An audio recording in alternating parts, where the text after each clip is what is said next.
বড় বড় ভাবনা দেখিয়ে বাস্তবটাকে মেনে নেওয়াটাই দরকার।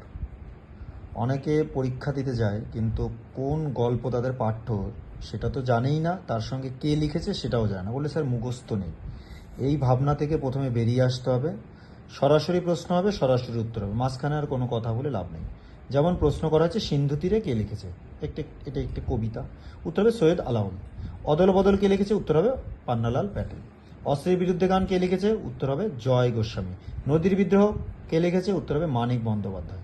সেজন্য ধানাই পানাই না করে কে কোন গল্প কবিতার লেখক বা লেখিকা সেটা যেন কণ্ঠস্থ থাকে। জাস্ট প্রশ্ন ধরতে যেটুকু টাইম, উত্তর দিতে ফ্র্যাকশন অফ টাইম যেন লাগে। যেমন বহুরূপী কে লিখেছে, উত্তর সাথে সাথে Subodh Ghosh, Siraj-ud-Daulah, Sachindranath Sengupta, Pather Dabi Saratchandra, Abhishek Michael Madhusudan Dutta. Just like that, প্রচণ্ড স্পিড থাকতে হবে। স্যার ভুলে গেছি, এটা কিন্তু চলবে না।